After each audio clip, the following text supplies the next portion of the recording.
C'est la rentrée, c'est la rentrée. Bon, je fais une vidéo un petit peu plus tard ou en courant de la rentrée, mais j'aimerais vous donner mes quelques conseils pour bien commencer votre saison, vos entraînements. Peu importe que vous commenciez maintenant ou que vous ayez déjà commencé, voilà, c'est le mois de septembre. C'est toujours bien. Alors, alors certains ils sont là, ouah, euh, ah, les gens, ils ont tout le temps besoin du mois de janvier ou du mois de septembre pour se lancer, etc. Ouais, bah, des fois, on a besoin ah là, c'est lundi, c'est parti, je commence à partir de maintenant, et c'est parti. Pareil, c'est le mois de septembre, je choisis un sport, j'ai choisi les sports de combat, j'ai choisi le NR Fight Club, c'est parti, j'y vais, je m'accroche, je prends mon abonnement.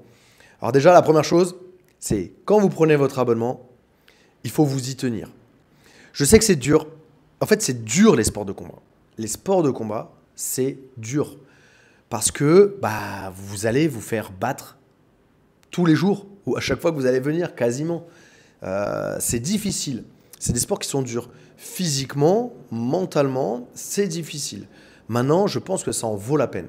Parce que c'est vraiment des sports qui peuvent vous transcender, vous transformer, et physiquement, mentalement, et qui peuvent vraiment vous accompagner tout au long de votre vie.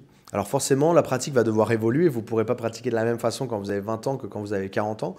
Mais c'est des sports que vous pouvez pratiquer toute votre vie. Bien évidemment, ça va dépendre aussi de vos partenaires d'entraînement, ça va dépendre de votre club.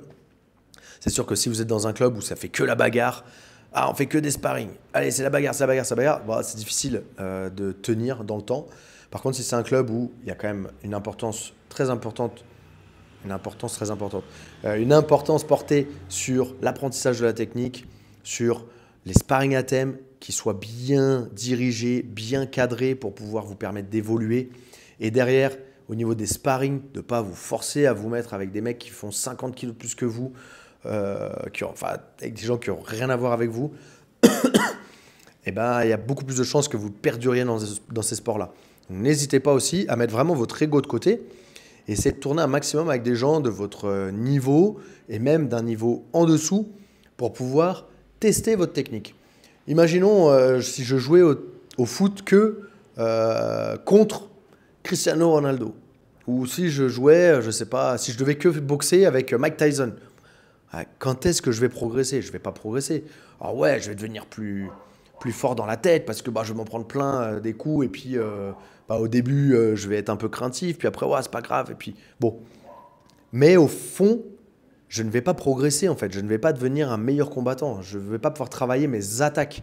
Donc il faut que vous puissiez vous entraîner avec des gens qui sont moins forts que vous pour pouvoir entraîner votre technique.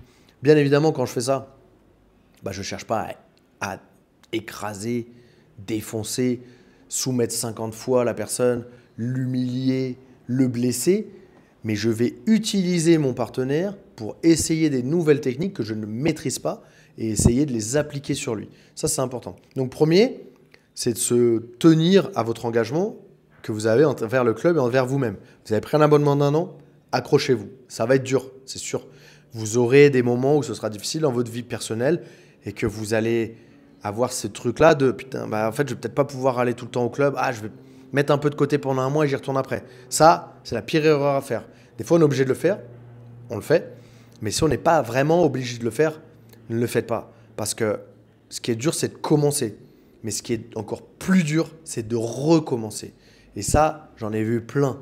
Des mecs qui ont commencé, se sont accrochés pendant 1 an, 2 ans, et d'un seul coup dans leur vie, un changement de boulot, un enfant qui est né ou autre, ils se sont arrêtés et en fait, soit ils sont jamais revenus, ou soit ils sont revenus, mais ils sont jamais vraiment revenus. C'est-à-dire qu'ils sont revenus, mais ils revenaient, mais ça n'a jamais été pareil qu'avant. Donc voilà, accrochez-vous. Si vous avez mis dans votre planning 2 entraînements par semaine, maintenez-les et essayez d'en rajouter un 3e par la suite. Maintenez-les. C'est vraiment important. C'est comme à mes enfants. Mes enfants, on a décidé 3 fois par semaine, ils vont au jiu-jitsu brésilien, 2 fois, ils vont au foot. On le maintient. Peu importe ce qui se passe, on maintient. Après, si on voyage, on voyage. Mais s'ils sont malades, ils sont malades. Mais on doit maintenir. Il n'y a pas de je vais jouer chez mon copain.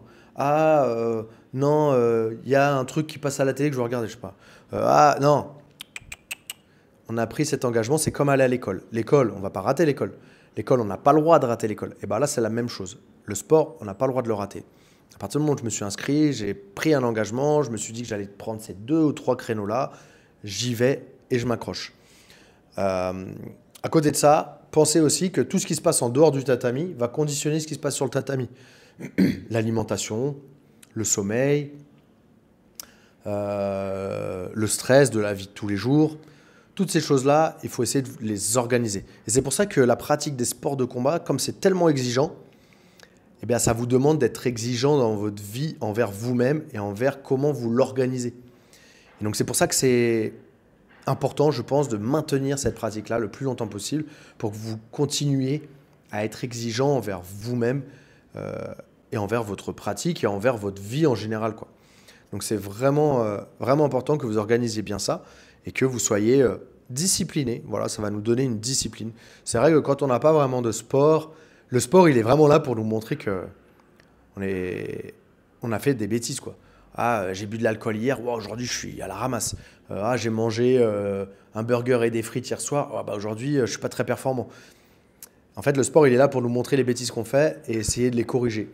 Et je pense que c'est vraiment intéressant de pouvoir garder cet indicateur-là pour notre vie de tous les jours, pour toute notre vie, afin qu'on puisse bah voilà, être discipliné, être une bonne personne, et puis voilà, bien manger, manger propre, inciter les autres aussi à manger correctement avec nous et avoir un entourage sain et avec une bonne énergie. Voilà, donc c'est la rentrée, on s'inscrit. Je vous souhaite une bonne pratique à tous, mais n'oubliez pas, vous avez pris un engagement envers le club et envers vous-même, donc maintenez cet engagement jusqu'à la fin de votre abonnement. Et à la fin de votre abonnement, ok, je veux continuer, je veux pas continuer, je kiffe pas, et là vous décidez. Mais si vous avez pris un engagement d'1 an, il faut le maintenir. Il faut venir s'entraîner régulièrement. Encore une fois, ça va être dur. Au début, on est tout excité, on a cette envie, on a beaucoup d'envie. Mais après, cette envie n'est plus là. Il n'y a plus cette même excitation de commencer. Après, c'est la difficulté de l'apprentissage. Après, on monte un peu en échelon dans le club. Donc, après, il y a des gens d'un niveau un petit peu au-dessus qui vont nous appeler pour faire des sparring. Et donc, c'est là où ça va être dur. Donc, n'hésitez pas. Étudiez aussi en dehors du tatami. Regardez, il y a plein de choses sur Internet gratuites. Ou alors, vous allez sur bjfanatics.fr et vous avez plein de vidéos des meilleurs combattants, des meilleurs coachs qui vous enseignent leur sport. Donc, n'hésitez pas aussi à regarder ça. Regardez dans la description, il y a tous les liens par rapport à ça, que ce soit le club, que ce soit BJ Fanatics ou autre.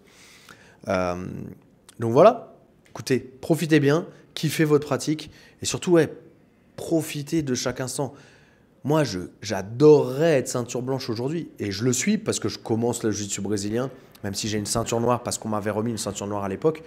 Je me sens pas ceinture noire, je me sens ceinture blanche, ceinture bleue et j'adore ça. J'adore ça parce que j'ai un peu plus le droit à l'erreur qu'en lutte à livrer. Et donc, j'adore ça. Vous avez le droit à l'erreur. Et vous avez énormément de choses à apprendre. C'est ça qui est excitant, quoi. Donc, vraiment, profitez, prenez votre temps, soyez pas pressés. Et ça prend du temps. Ok, ça prend du temps. Il y en a qui mettent 8 ans, 10 ans, 12 ans, 15 ans pour être ceinture noire. Donc, prenez votre temps et soyez patient. Merci à tous. Et on se voit dans la prochaine. Ossa!